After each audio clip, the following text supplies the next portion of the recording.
नमस्कार दोस्तों, एक बार आपका फिर से पॉइंट में आपका स्वागत है। दोस्तों, जो हमारी अगर बात करें केमिस्ट्री की क्लास की, तो केमिस्ट्री की जो क्लास है उसको समझने के साथ हमने ये देखा था लास्ट टाइम कि हमने आयनिक इक्विलिब्रियम हमने स्टार्ट कर दिया था।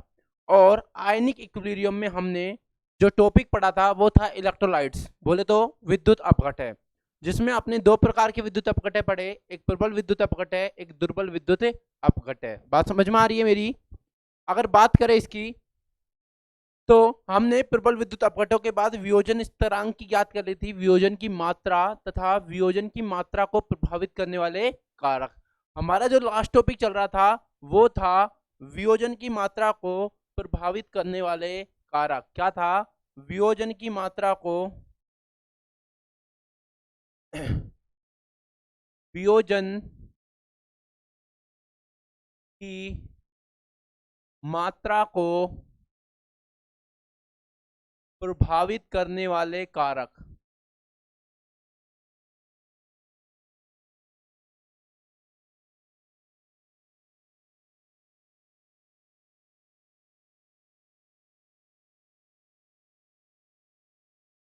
प्रभावित करने वाले कारक, ये हमारा टॉपिक था। और इसमें जो हमने पढ़ लिया था, एक पढ़ा था कि वियोजन की मात्रा हमने दुर्बल विद्युत अपघटन के लिए निकाली थी, जो कुछ इस तरीके से थी। एक बार रिकॉल कर देता हूँ। CH3COOH जो कि एक दुर्बल अम्ल है, इसका अपघटन करवाया और ये कैसे टूटेगा? CH3COO minus plus H plus. सही है। हमने कहा इसकी प्रारंभिक सांद्रता T बराबर 0 पर क्या थी सर? C थी। तो ये कितना सर प्रारंभ में? ये कितना? 0।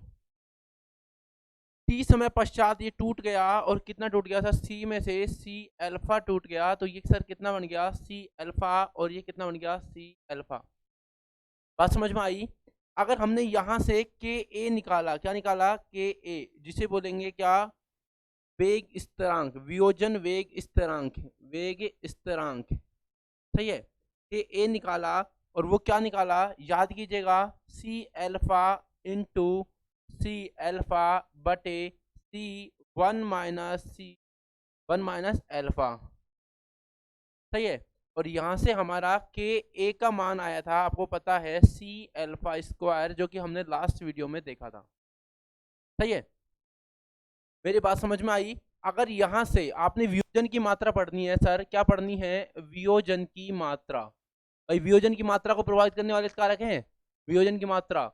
तो मात्रा अल्फा है, और अल्फा निकालेंगे तो क्या आएगा? रूट के ए अपॉन सी। रूट के ए अपॉन सी। यहां से हमारे पास एक फॉर्मूला प्राप्त होता है। इससे आगे अगर हम देखें तो यहां तक आप पढ़ चुके थे। अर्थात अगर बात करें अल्फा, तो अल्फा बराबर रूट के ए अपॉन सी आ गया। और इस फॉर्मूले से हमें दो संबंध प्राप्त हुए। एक तो क्या हुआ? अल्फा इनवर्सली प्रोपोर्शनल है किसके? सी के, रूट सी के। पहला संबंध, पहला संबंध क्या आया? इनवर्सली प्रोपोर्शनल है रूट सी के। अगर इसको और अगर आगे समझें तो आपको पता है सी क्या है? कॉन्सेंट्रेशन, सांद्रता। क्या है? सांद्रता। और सांद्रता आपको पता है क्या होती है? N upon v. क्या होती है? N upon v. अगर चूंकि यदि एन एक मोल हो, कितने हो? एक मोल हो, तो आपको पता है सी इनवर्सली प्रोपोर्शनल हो जाएगा किसके? वॉल्यूम के। किसके? वॉल्यूम के। दैट मीन्स अगर अल्फा का संबंध देखा जाए तो अल्फा का संबंध डायरेक्टली प्रोपोर्शनल किसके? रूट वी के। कौन? अल्फा। तो यहां से हमें वी क्या है सर? वी यहाँ वॉल्यूम है, आयतन है। क्या है? आयतन। सही बात है। अगर हम यहां से बात करें तो देखें कि हमें एक संबंध मिला कि यदि पहला संबंध देखो, पहला संबंध देखो, वियोजन की मात्रा, वियोजन की मात्रा सांद्रता के वर्गमूल के व्युत्क्रमानुपाती होती है। सही है। और दूसरा, वियोजन की मात्रा अल्फा आयतन के वर्गमूल के समानुपाती होती है। क्या होती है? समानुपाती होती है। ये दो संबंध हमें यहाँ से मिले। अर्थात अब देखो कैसे हमने कहा, देखिएगा सामने, हमने कहा कि ये एक पात्र है, इसमें हमने एक दुर्बल विद्युत अपघटय का वियोजन करवाया। क्या करवाया? एक दुर्बल विद्युत अपघटय का वियोजन करवाया। सही है। अब देखिएगा, यदि हम इसमें पानी और मिला दे, क्या मिला दे सर? पानी मिला दे, तो सीधी सी बात है, पानी मिलाएंगे तो ये क्या होगा? तनु होगा। क्या होगा? तनु होगा। और तनु होगा तो आपको ये भी पता है कि इसका वॉल्यूम इंक्रीज होगा। क्या होगा? Volume increase. अर्थात जब वॉल्यूम इंक्रीज होगा तो अल्फा का मान भी क्या होगा? इंक्रीज। क्या होगा? अल्फा का मान भी इंक्रीज। इसका मतलब ये हुआ कि पहली बात सांद्रता, दूसरी आयतन, और तीसरा तनुता। अर्थात तनुता को मतलब होता है तरल करना, लिक्विड में फॉर्म को ज्यादा बढ़ा देना, पानी मिला देना। अर्थात इसे समझें भाई, पानी मिलाएंगे तो सांद्रता कम हो जाएगी, सीधी सी बात है। तो सांद्रता के इनवर्सली प्रोपोर्शनल थी। सांद्रता कैसी थी? Inversely proportional. और आयतन के कैसे थी? Directly proportional. अर्थात तनुता के साथ भी संबंध देख सकते हैं, यदि तनुता बढ़ेगी तो आयतन बढ़ेगा, और तनुता बढ़ेगा तो वियोजन की मात्रा भी बढ़ेगी। अर्थात हमारे पास के संबंध क्या थे? यदि सांद्रता का संबंध देखें तो भी देख सकते हैं, आयतन का देखें तो भी देख सकते हैं, और तनुता का देखें तो भी हमें देख सकते हैं। तो कुछ संबंध हमारे पास ये आ गए थे। अगर इसका एक संबंध की ओर बात करें, वो वेरी इंपॉर्टेंट है, उसे बोलेंगे हम कौन सा? सम आयन प्रभाव। सम आयन प्रभाव, इसको समझना वेरी इंपॉर्टेंट। इसे बोलते हैं इंग्लिश में common ion effect. Common ion effect समझना कि क्या होता है कॉमन आयन इफेक्ट। सही मायने में यदि कॉमन आयन इफेक्ट की बात करें तो इसमें क्या होता है कि कोई भी पदार्थ को हमने किसी विलयन में घोल दिया। समझना, हमने क्या किया? एक विलयन में एक पदार्थ घोल दिया, इसमें कोई पदार्थ घोल दिया। क्या कर दिया? कोई पदार्थ घोल दिया। और पदार्थ मैंने कहा हमने घोल दिया क्या? मान लीजिएगा मैंने घोल दिया NH4L, मैंने इसमें NH4Cl घोल दिया। और सीधी सी बात है, यदि NH4Cl घोलूंगा तो कैसे होगा कि भाई NH4Cl टूटेगा कैसे सर? सर ये टूटेगा NH4 plus plus Cl minus.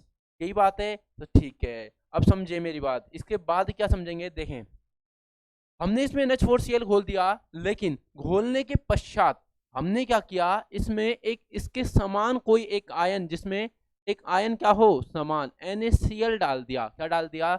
NaCl। कि इसमें घोलने के पश्चात NaCl डालने से क्या प्रभाव पड़ा? तो हमने कहा भाई NaCl है। क्या है? सुनना एक बार, बहुत आसान है लेकिन समझने का है। NaCl है तो ये कैसे टूटेगा सर? Na प्लस और Cl माइनस। सही है। तो हमने एक बात देख रहे हैं यहाँ पे कि यहाँ पर दो आयन, Cl आयन जो है वो क्या हो गया? समान हो गया। क्या हो गया? समान हो गया। अर्थात अब देखो, आपने अभी पढ़ा था, लास्ट की जो वीडियो देख लीजिएगा, एक प्रिंसिपल पढ़ा था, लासा-तेलिया प्रिंसिपल। उसने एक बात बोला कि यदि आप साम्य अवस्था पर कोई भी पदार्थ की बाह्य सांद्रता या बाह्य परिवर्तन कर दिया जाए तो वह अभिक्रिया का वेग उस दिशा में जाना पसंद करता है जहां आपने परिवर्तन का विरोध किया जा सके। अर्थात अगर हम बात करें यहाँ पर तो देखें कि यहाँ पर हमने Cl की सांद्रता इंक्रीज कर दी। किसकी द्वारा? NaCl के द्वारा। भाई ये तो दुर्बल है, आपको पता है ये क्या है? Weak base. क्या है? सॉरी वीक, ये दुर्बल है। एक सेकंड रुकना।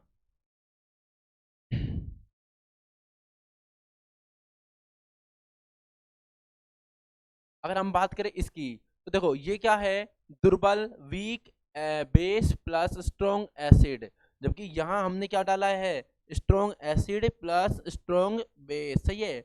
अर्थात हम समझें ये आसानी से टूट जाएगा। जब ये आसानी से टूट जाएगा तो यहाँ पर सांद्रता किसकी इंक्रीज हो गई? अरे Cl की सांद्रता इंक्रीज हो गई।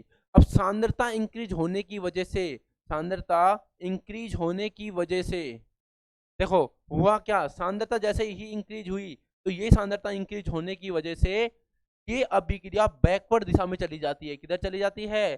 बैकवर्ड दिशा में। कौन सी? NH4Cl विघटन कम हो जाता है। क्या हो जाता है? NH4Cl का वियोजन, टूटना। NH4Cl का वियोजन या टूटना क्या हो जाता है? कम हो जाता है। क्यों? क्योंकि अभिक्रिया कहाँ जाएगी? जहां मिलाए गए अभिकारक का विरोध कर सके, और अभिक्रिया पश्चिम दिशा में चले जाती है। अब देखो, किसी भी विलयन में यदि कोई एक समान आयन मिला दिया जाए, कोई, अब समझें, इसकी परिभाषा भी लिख लेते हैं कि किसी भी विलयन में यदि कोई एक समान आयन मिला दिया जाए,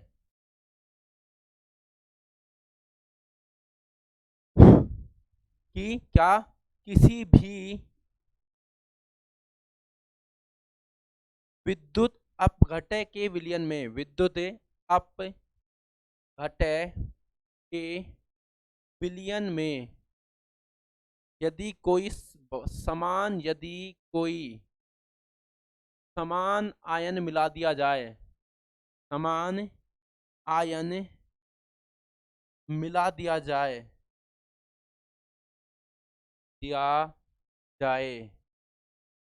तो असातेलिया प्रिंसिपल अनुसार,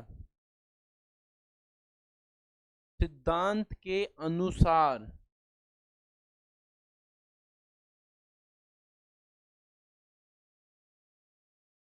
अभिक्रिया उस दिशा में जाना पसंद करती है। अभिक्रिया उस दिशा में जाती है या उस दिशा में चलती है जिधर मिलाई गई मात्रा का विरोध कर सके। मिलाए गए क्या? परिवर्तन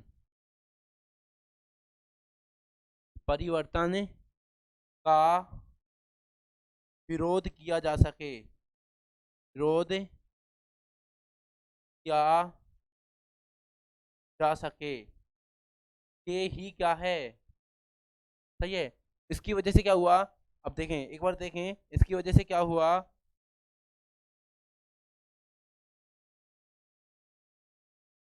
अतः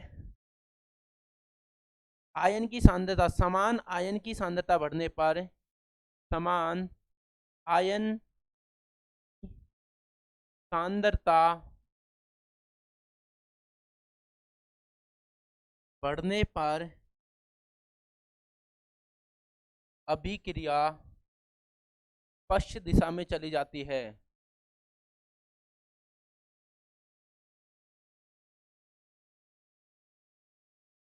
चलती है तथा वियोजन की मात्रा में कमी आती है। क्या होता है?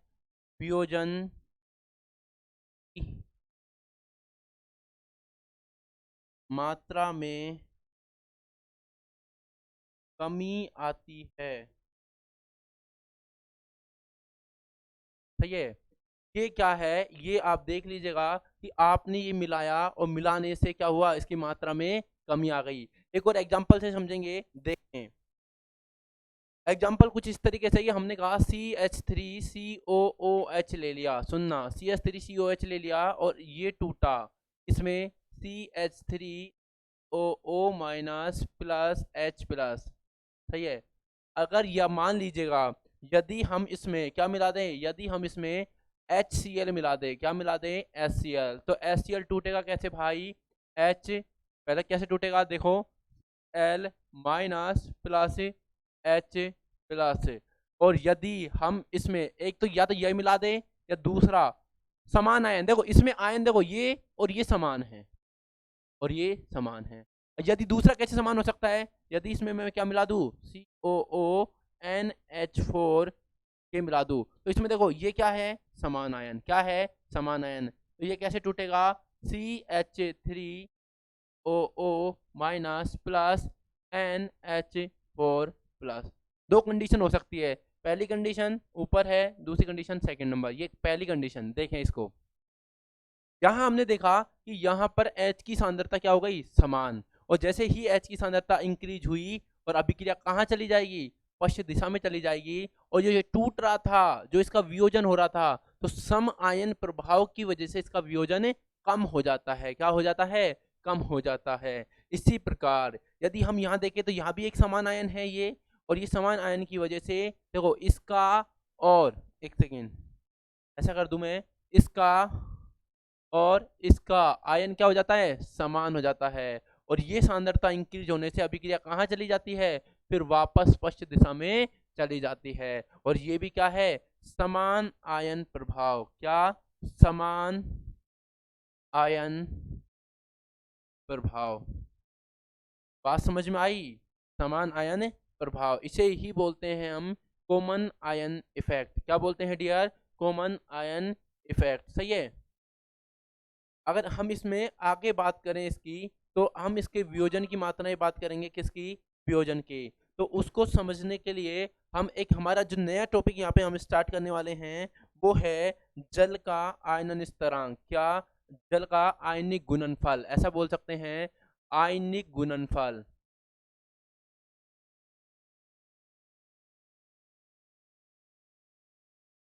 या फिर बोल सकते हैं वाटर वियोजन कांस्टेंट, वाटर डिसोसिएशन कांस्टेंट, या जल वियोजन स्थिरांक। समझने का प्रयास कीजिएगा, बड़ा इंपॉर्टेंट है आयनिक गुणनफल। एक दो शब्द का इस्तेमाल करेंगे, एक तो आयनिक गुणनफल और एक विलेयता गुणनफल। हम उनको आगे पढ़ेंगे। पहले हम यहाँ पर जो बात करने वाले हैं वो करने वाले हैं किसकी, आयनिक गुणनफल की, या जल के आयनन स्थिरांक की। सही है। अगर हम इनकी बात करेंगे तो वो समझेंगे। देखो कैसे, मान लीजिएगा आयनिक गुण, हमने कहा कि वाटर की बात की है, तो वाटर, ये हमने एक वाटर ले लिया, वाटर का एक मॉलिक्यूल लेने के बाद इसको तोड़ा, पता लगा कि ये कैसे टूटता है, सबको पता है, H+ और OH माइनस। सही है, H+ और OH माइनस। यदि हम इसके लिए स्थिरांक की बात करें, के, किसकी, के, तो देखो एसिड के लिए तो A आता है, बेस के लिए B आता है, और W वाटर के लिए W आता है। याद रखना, वेग इसके लिए, एसिड के लिए स्थिरांक, बेस के लिए और वाटर के लिए। यदि हम यहाँ पर बात करें आयनों की, तो आयनों में टूट जाता है। मैंने कहा ये H2O लिक्विड है, और ये कैसे टूट गया, आयनों में टूट गया। हमने इसका वेग स्थिरांक निकाला, तो आपको पता है आप कैसे निकालते हैं कि active mass of product upon active mass of reactant. Sir active mass of product कितना है, सर H+ है और OH माइनस है। सही है। और नीचे चूंकि H2O लिक्विड फॉर्म में है, तो इसको हम 1 मान लेते हैं। क्या मान लेते हैं, 1। तो यहाँ से क्या आ जाता है सर, H+ आ जाता है एक्टिव मास, और OH माइनस आ जाता है। अर्थात अगर हम बात करें KW की, किसकी, KW की, तो क्या आ गया, active mass of H+ ion और OH माइनस आयन। बात समझ में आई, बात समझ में आई।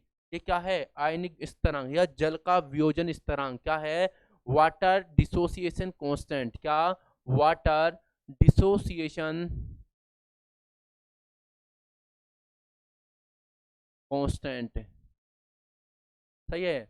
अगर हम इसकी बात करें तो देखें, अब यहाँ से एक बात समझने का प्रयास कीजिएगा। यहाँ अगर ये कंडीशन रूम टेम्परेचर पे रहती है, किस पे रहती है, रूम टेम्परेचर पर, तो देखो यदि ये 25 डिग्री सेंटीग्रेड पर रहती है, कितने डिग्री पे, 25 डिग्री सेंटीग्रेड पर, रूम टेम्परेचर बोल सकते हैं। क्या बोल सकते हैं, रूम टेम्परेचर। तो यहाँ से जो KW का मान होता है वो होता है 10⁻⁻14। कितना, 10⁻⁻14। याद रखना, वेरी इंपॉर्टेंट। दूसरा, यदि हम बात करें किसकी, इसकी, कितने डिग्री पे, 66 डिग्री पर, कितने पे, 66 डिग्री पर। तो यहाँ से अगर बात करें KW के मान की, इसकी मान की, अगर बेटा हम 66 डिग्री के मान की बात करें, किसकी, 66 डिग्री पे या 62 डिग्री पे, तो ये कितना होता है, 13.10⁻13 कितना होता है, 10⁻13। और यदि हम बात करें किसकी, 90 डिग्री सेंटीग्रेड की, किसकी, 90 डिग्री सेंटीग्रेड पर, तो KW जो है वो कितना होने वाला है बेटा, 10⁻12। कितना, 10⁻12। बात समझ में आई। इसको बड़ी इंपॉर्टेंट तरीके से याद रखना। अब कैसे सर, वो देखें। यदि हम बात करें इसकी, तो देखो इसमें H+, भाई आपको पता है इसमें क्या होता है, इसमें होता है H+ और H+ और, एक सेकेंड इसको सेट कर देता हूँ। ठीक है, अब देखो हमें पता है H प्लस और क्या रहता है OH माइनस। तो याद रखें, अगर रूम टेम्परेचर की बात की जा रही है, रूम टेम्परेचर की, तो ये 10 की पावर -7 और ये भी 10 की पावर -7। क्यों? क्योंकि टोटल कितने हो गए 10 की पावर -14। सही है। अगर बात करें किसकी 62 डिग्री सेंटीग्रेड या 66 डिग्री सेंटीग्रेड की, तो इस पे क्या होने वाला है 10 की पावर -6.5 और 10 की पावर -6.5। ये किसकी OH माइनस की और ये किसकी H प्लस की। और इसकी बात करें तो 10 की पावर -6 किसकी H प्लस की और 10 की पावर -6 किसकी OH माइनस की। ये याद रखना KW, ये 3 वैल्यू डायरेक्टली आपसे पूछ ली जाती है। इनको वेरी वेरी इंपॉर्टेंट है, इनको जरूर आप याद रखने का प्रयास कीजिएगा, क्योंकि ये इतनी इंपॉर्टेंट है, इनसे देखते ही क्वेश्चन आपसे सीधा पूछ लिया जाता है। बात समझ में आ रही है मेरी? तो अब देखो यहां से अगर हम बात करें किसकी यहाँ से यदि हम पीएच स्केल पे आ जाएं तो पीएच की भी बात कर लेते हैं थोड़ी सी, कि पीएच पे कैसे ये डिपेंड करेगा। तो देखिए आपको पता है के डब्ल्यू जो होता है वो क्या होता है बेटा H प्लस और OH माइनस। समझने का प्रयास करना, वेरी वेरी इंपॉर्टेंट है। अगर H प्लस ये होता है, यदि मैं इसके साथ लोग लगा दूं, क्या लगा दूं लोग दे दूं, माइनस लोग दे दिया, तो मैं क्या करता हूं माइनस लोग KW बराबर माइनस लोग H प्लस माइनस लोग OH माइनस। सही है। चूंकि आपको पता है यदि किसी भी संख्या का लोग लिया जाए नेगेटिव के साथ, मैंने कहा कि ए का यदि यदि मैं क्या करूं ऐसा करूं माइनस लोग के ए करता हूं तो ये क्या हो जाएगा लोग पी के ए। क्या हो जाएगा ये, सॉरी ये क्या हो जाएगा पी के, क्या हो जाएगा पी के। यदि मैं कहता हूँ लोग माइनस के ए है तो ये क्या हो जाएगा पी के ए। सही है। यदि मैं कहता हूँ लोग के बी है तो ये क्या हो जाएगा के पी के बी। सही है। बात समझ में आई? अब देखें यहां से देखें, यदि मैं इसको माइनस लोग H प्लस कर दूं, क्या कर दूं H प्लस, तो ये पी एच नहीं हो जाएगा क्या हो जाएगा पी एच, क्या हो जाएगा पी एच। सही है। यदि मैं माइनस लोग ओ एच माइनस कर दूं तो ये क्या हो जाएगा पी ओ एच। बात समझ में आई? अर्थात अब देखो यहाँ पर ये लोग के डब्ल्यू हो गया तो ये क्या हो गया पी के डब्ल्यू। सही है। ये H प्लस है तो क्या हो गया पी एच, और ये क्या हो गया प्लस पी ओ एच, क्या हो गया प्लस पी ओ एच। बात समझ में आई? ये होता है पी एच और पी ओ एच, और ये क्या हो गया पी के डब्ल्यू। इन दोनों को जोड़ने के पास ये कितना हो गया। अब देखो मान लीजिएगा रूम टेम्परेचर की बात की 25 डिग्री सेंटीग्रेड पर, आपको पता है ये कितना होता है के डब्ल्यू कितना होता है 10 टू पावर -14।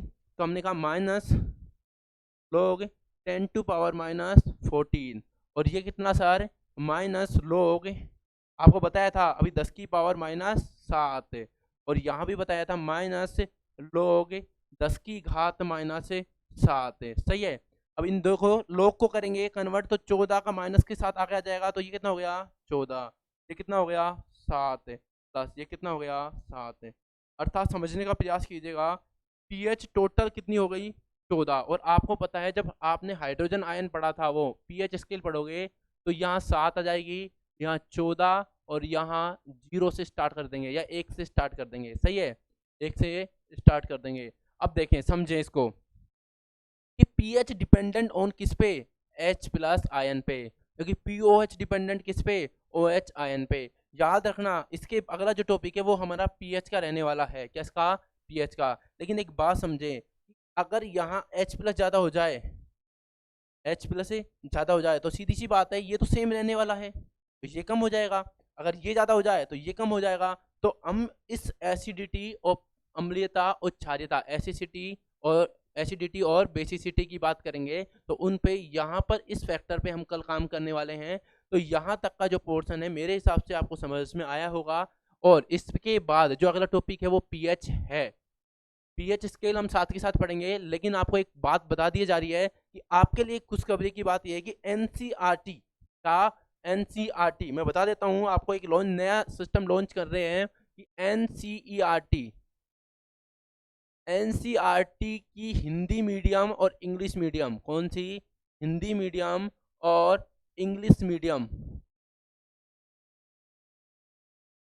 इंग्लिश मीडियम की अगर बुक की बात करूं, किसकी बुक की, तो उसके जितने भी एग्जाम्पल्स हैं, क्या है?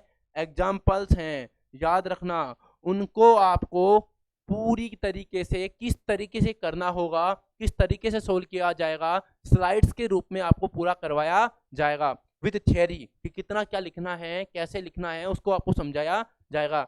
आगे की जो वीडियो है कंटिन्यू चैप्टर चलेगा, लेकिन आपको मिड में आपको NCERT के जो भी जितने भी एग्जाम्पल्स हैं उनको आपको पूरी तरीके से हिंदी और इंग्लिश दोनों मीडियम में आपको बोर्ड पे कराया जाएगा। सही बात है, और उम्मीद करता हूं कि ये सबसे ज़्यादा नेसेसरी है आज के समय में। आपको पीछे के जो क्वेश्चंस हैं और साथ ही जितने भी उसमें एग्जाम्पल्स हैं उनको आपको रेगुलरली कराया जाएगा। तो आप जुड़े रहें हमसे और हमारे साथ बने रहें, साथ ही चैनल को सब्सक्राइब करें और शेयर करें। जितने ज़्यादा से ज़्यादा बच्चे होंगे उतना हमें मोटिव मिलेगा और हम उस पर काम करेंगे। सही है, तो आपके लिए अच्छी बात है कि पूरी की पूरी NCERT आपको करा दी जाएगी। क्या करा दी जाएगी? NCERT। सही है, तो यहाँ तक का आज का मामला हम करते हैं कंप्लीट। इसके बाद पढ़ेंगे हम PH और फिर विलेता गुणनफल। सही है, PH कल हम न्यूमेरिकल्स करेंगे। जितने ज़्यादा न्यूमेरिकल करेंगे देखना आप, शॉर्टकट शॉर्ट स्वीट में हम न्यूमेरिकल करने का प्रयास करेंगे। धन्यवाद।